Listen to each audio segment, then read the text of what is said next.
Buenos días, Carlos. Buenos días. ¿Cómo estás? Muy bien. Yo siempre empiezo las entrevistas preguntando lo mismo. ¿Por qué haces cine? Pues la verdad es que supongo que es por una manera de intentar expresarme. Pero ya te expresabas dibujando, ¿no? Bueno, supongo que buscaba otra manera y iba buscando, no lo sé, algo que tuviese que ver con, pudiese integrar música, movimiento, y en ese sentido creo que el cine, aparte de tener la narrativa visual del cómic, también añade esos elementos. ¿Escuchas la canción de Mocedades o la recuerdas y empiezas a pensar en la historia o buscas después la canción? ¿Cómo es el proceso? Yo conocía la canción, me gusta mucho Mocedades, los conocía hace tiempo, aparte, bueno, ¿Quién te cantará? Es una canción que me gustaba siempre, desde siempre, y cuando empecé a escribir la historia, era una historia que, bueno, tenía que ver con algo parecido a lo que acabó siendo. Empezó siendo una historia de fantasmas que se convirtió en una historia sobre la fama, y cuando en un momento determinado estaba buscando un título para la película, creo que apareció como ¿Quién te cantará?, que la tenía como en mi memoria así un poco perdida, y de repente apareció y me pareció un buen título para la película. La forma de la película me parece muy interesante. O sea, hay momentos que el personaje está mirando hacia allá, luego hacia allá, casi en planos consecutivos. O sea, la forma es una cosa que te obsesiona mucho porque en todas tus películas, hasta en Diamond Flash, había una precisión en la forma. Yo tengo esta historia, pero ¿cómo la voy a contar? ¿Cómo la va a ver el público? Claro, yo creo que el arte cinematográfico, una de las cosas más importantes es la narrativa visual, entonces tienes que, en mi caso, a mí personalmente me preocupa mucho la forma en cuanto a la narrativa, cómo se comunica un plano con el otro, un plano con el siguiente, y cómo se comunican las secuencias entre sí, cómo se comunican las partes de la película también entre sí. Me parece importante para comprender lo que es la narrativa visual, que al fin y al cabo es el medio y el lenguaje por el que el cine es el cine. Entonces sí que me preocupa formalmente ese diálogo entre planos y entender que formalmente el cine ya está contando algo, aparte de que cuentes algo en la propia película, la forma también está contando algo. Y la colocación de los personajes en el cuadro, o sea, me parece muy interesante en esta película porque muy pocas veces están juntos. Hasta, por ejemplo, madre e hija, Carmen, bueno, nunca están juntos, o sea, te cuesta verlos juntos, o sea, comparten el mismo espacio, pero en el plano están como separadas. Sí, depende de la secuencia también, de lo que cuenta la secuencia, de cómo lo cuente, como tú dices, el arte cinematográfico también es cómo cuentas las cosas al plano, qué personajes componen el plano, cómo se comunican dentro del plano, más allá de lo que estén contando, qué óptica utilizas para contar lo que estás contando, qué distancia utilizas para contar, para posicionarte con respecto al personaje, si estás lejos, si estás cerca, si es una focal, si es un angular, y eso cuenta mucho. El hecho de que compartan plano también, cómo estén colocadas o dispuestas en el set es importante. La puesta en escena es muy importante para más allá de que entendamos lo que están explicando los personajes, también lo sintamos, y eso creo que en el cine lo visual tiene un valor fundamental, y la colocación de los personajes en el plano y cómo compartan o no también lo tienen. ¿Y la música de la película? Porque a mí me remite mucho al cine de los 60, también cine de Antonioni, por ejemplo. Sí. No sé, esas ausencias, presencias que Sí, están sí. como muy mezcladas. El saxo ese que hay, que es como muy leitmotiv de la película. ¿Cómo trabajaste la música con Alberto? Buscábamos una música que no tuviese violines, que suelen ser un instrumento que se suele asociar al cine en el sentido en que los violines marcan mucho las emociones de la película. El piano también marca mucho las emociones, sin embargo los instrumentos de viento, que suelen ser acompañantes, quería que tuviesen una importancia principal en la película porque tienen esa capacidad de casi mecer al espectador sin dirigirle a las emociones de una manera tan precisa, son más una insinuación. Creo que los instrumentos de viento insinúan o sugieren en lugar de marcar. Y me pareció interesante para crear las atmósferas, que fuesen una música que acompaña a la historia, como tú dices en estas películas de los 60. Yo recuerdo además a nivel musical una banda sonora que me marcó mucho, que era la película de La máquina del tiempo, de los años 60, no sé si se titula así, Taylor, ¿no? sí. Que tenía una música también de instrumentos de viento que era muy atmosférica y que te sumergía en un universo casi incluso misteriosa. y quería algo así, estábamos buscando una sensación así para la película. Teníamos otro referente también de los años 60, que era Toru Takemitsu, que hizo bandas sonoras de Ram, por ejemplo, de películas de Hiroshi Teshigahara, que también son sobre todo creadores de atmósferas, en el caso de Teshigahara. En el caso de Kurosawa tenía un sentido más clásico de la puesta en escena, pero Teshigahara era un creador de atmósferas y creo que nos inspiramos más en esa visión o en esa dimensión de la música.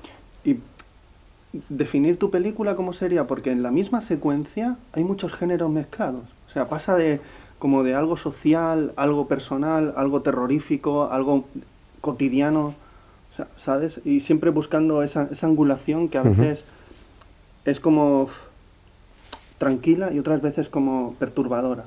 ¿Cómo se consigue eso? En la misma secuencia crear tantos estímulos para el espectador. Quizá precisamente se consigue no pensando que estás haciendo un género concreto, sino contando una historia liberado de la carga de tener que hacer un género, ¿no? Yo nunca he pensado que estaba haciendo un género, sabía que había unos elementos musicales, que había unos elementos sociales, pero nunca pensé voy a hacer una película de terror, voy a hacer una película, sino que la película bebía de muchas fuentes precisamente porque no me colocaba yo en ningún momento desde un género para intentar construir la película, sino que la construía desde unos personajes y como personajes, como la vida de cualquiera, pues en nuestras vidas hay de todo, ¿no? Hay veces que son más tirando a la comedia, otras veces que son drama, otras veces que son incluso terror. Entonces no me preocupa tanto el género, sino la construcción del viaje de estos personajes, y supongo que desde ahí da la sensación de que hay muchos géneros que están conviviendo. Y la elección de las actrices, supongo que Nasua era porque es cantante también, Eva Llorac ha estado en todas tus películas, Carme Elías, Natalia de Molina, o sea, ¿por qué elegir a estas actrices y no a otras? ¿Qué te daba cada una? Pues en el caso de Nayo y de Eva tenían algo que me parecía similar, había como un espíritu o una especie de esencia similar en las dos, que aunque no se parezcan físicamente tenían algo que me parecía que compartían. Casi como si fuesen las dos caras de una misma mujer. Y cuando surgió Nayo, pensé que enfrentar a Nayo a sus propias canciones, enfrentarla a su propia imagen o a una versión de su imagen o a una cara de su imagen, era algo parecido a lo que le sucedía a Lila. Por lo tanto el experimento me parecía importante para elegir a Nayo y elegir los temas que Nayo interpretaba posteriormente. En el caso de Karma era una actriz con la que siempre había querido trabajar desde hace muchísimo tiempo y encontré la oportunidad de hacerlo en esta película. Y en el caso de Natalia, yo quería trabajar con ella, sabía que ella también estaba interesada en trabajar conmigo, así que un personaje que tenía, que era el personaje de Marta, que era más joven por guión, le subí un poco la edad para poder trabajar con Natalia, que es una actriz que admiro muchísimo. ¿Y la parte más complicada de filmar esta película cuál ha sido, Carlos?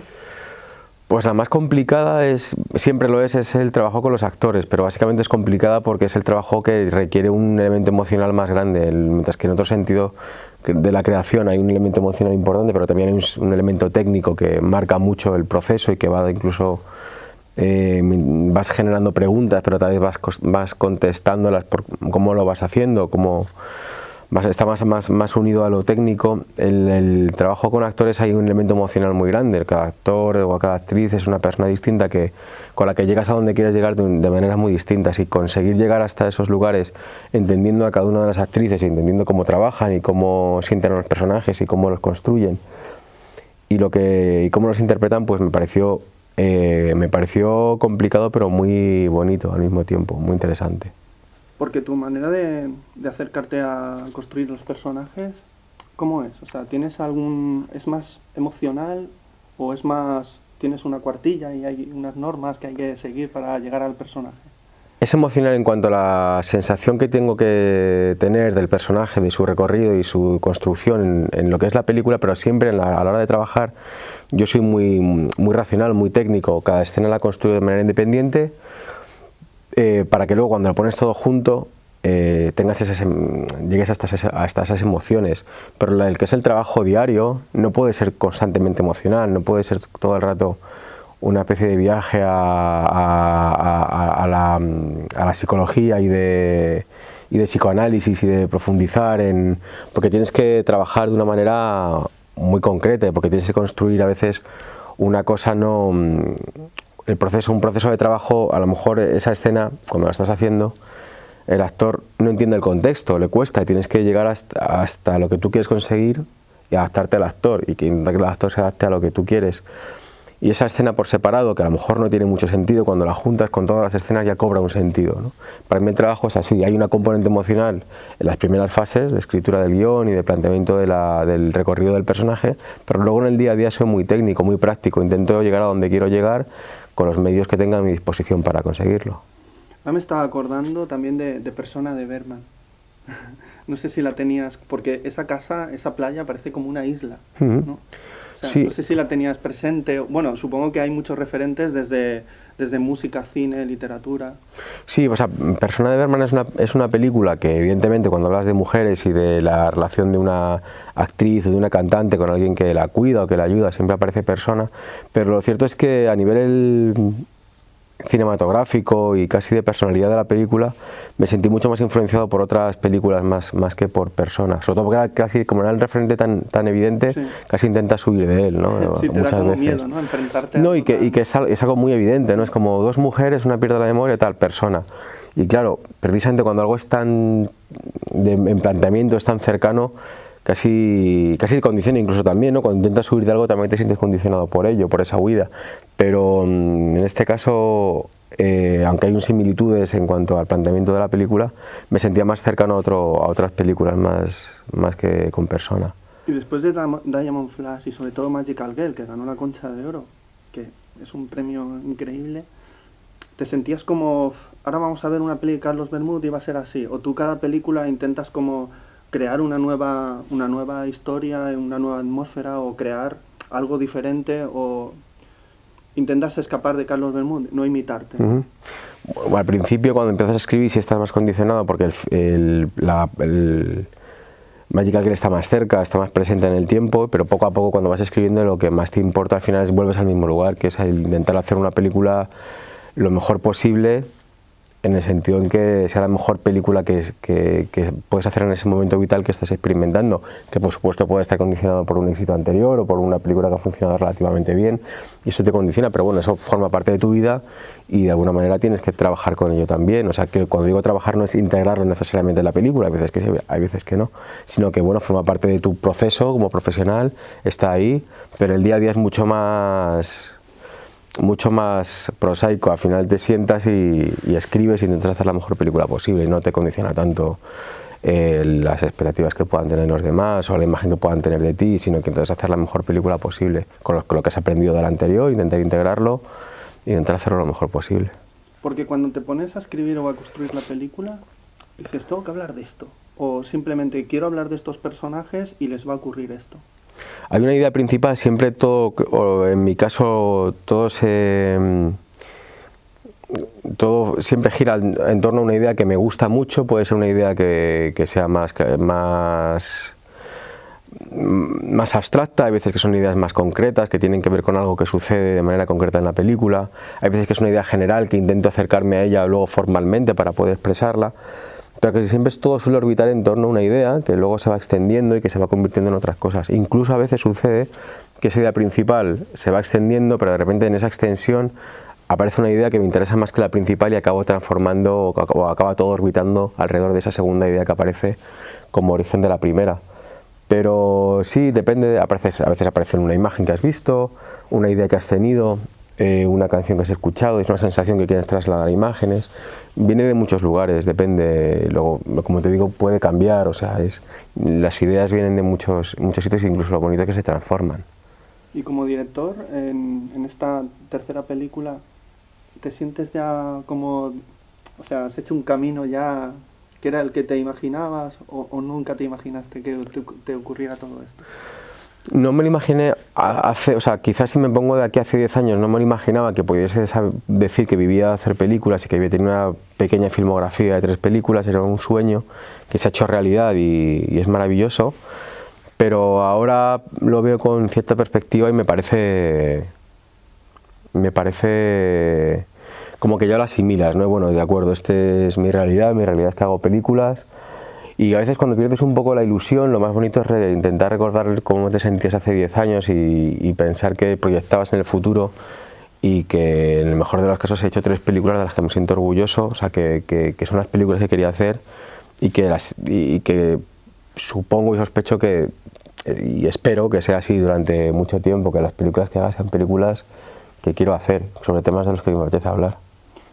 Y si yo, por ejemplo, no he visto ninguna película de Carlos Bermud y tú tuvieras que explicarme de qué van tus películas, cuál es la línea, la base de tus películas, ¿cuál sería? Si sucediese eso, ¿no? Que me dices, oye, te digo, me conoces en algún sitio y me dices, ¿qué te dedicas? Soy director de cine, ¿hay que hacerte qué? Estoy como reconstruyendo un contexto, una escena. Como hace el personaje. Exacto, como, porque yo sí que lo he hecho alguna vez, a lo mejor he estado en otro sitio, en algún lugar, y me dice, ¿qué te dedicas? Soy director. Ay, ¿qué películas haces? Y le digo, suelo decir, de misterio, digo, películas de misterio, siempre. ¿De misterio? Sí, digo, ¿de qué haces películas? Claro, tampoco te puedes extender, no puedes decir, hablo sobre tal, porque aparte a la gente le da igual, absolutamente. Lo que quieren saber es qué películas haces. Entonces dices, pues de misterio, yo siempre digo, películas de misterio. O sea, ¿te sientes bien siendo un realizador misterioso o haciendo películas? Haciendo películas de misterio. Y cuando presentas la película en San Sebastián, ¿qué preguntas te hace la gente que le parecen interesantes? Y a ti también te parecen interesantes ese tipo de preguntas sobre la película, ¿no?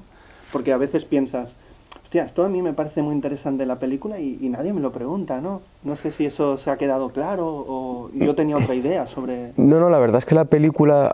O sea, pasa que tampoco recuerdo muy bien qué preguntas esperaba recibir, pero es verdad que están siendo preguntas en general muy interesantes cuando creo que hay muchas entrevistas y mucha gente que pregunta cosas de la película que me parecen interesantes, pero más que las preguntas me interesan mucho las reflexiones que hacen desde su visión de lo que es la película o su percepción de la identidad. Hay gente que se centra más en la historia de las relaciones materno-filiales, hay gente que se centra más en la relación con la fama, hay gente que se interesa más en la relación con los medios, ¿no?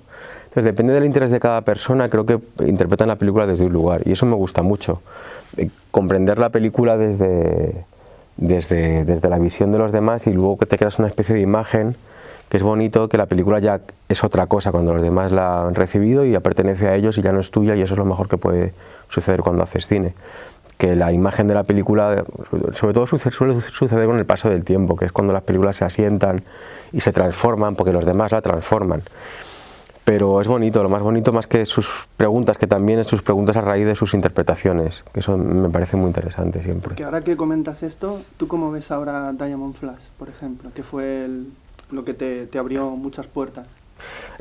Creo que las películas cambian, depende en qué película estés, la relación que tienes con tu película es distinta. La relación que tenía en Magical Girl con respecto a Diamond Flash es distinta que la que tengo ahora desde Quién te cantará con Diamond Flash. Ahora Diamond Flash, por ejemplo, que cuando hice Magical Girl había muchas cosas que quería mejorar o que sentía que necesitaba contar de otra manera.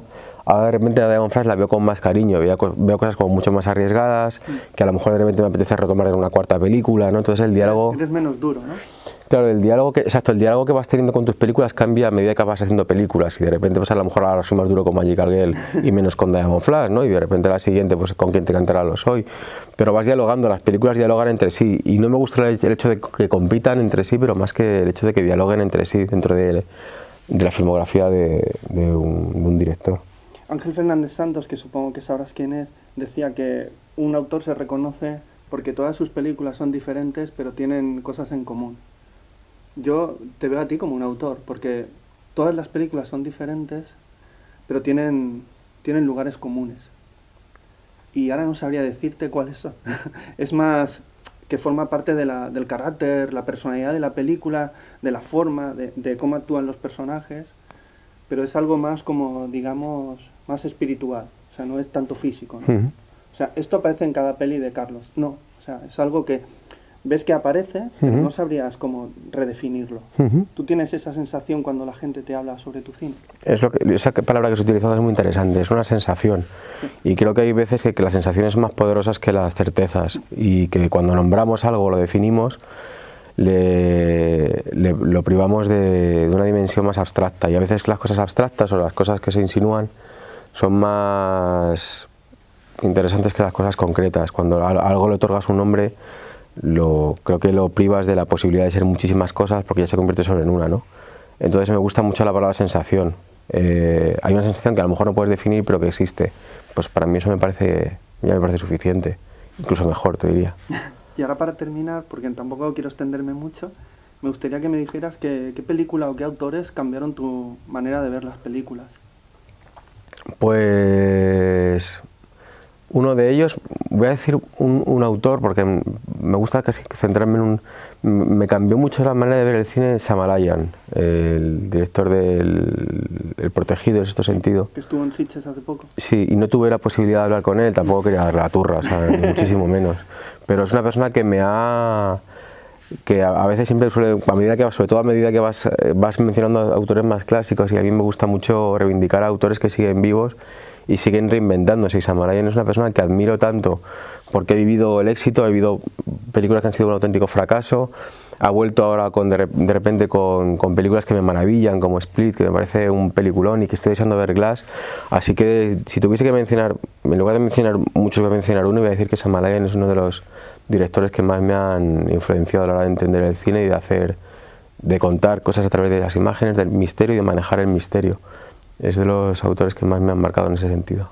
Pues Carlos, muchas gracias por tu tiempo, por muchas la película, gracias. Y yo siempre digo hasta la próxima película. Pues muchísimas gracias y hasta la próxima peli.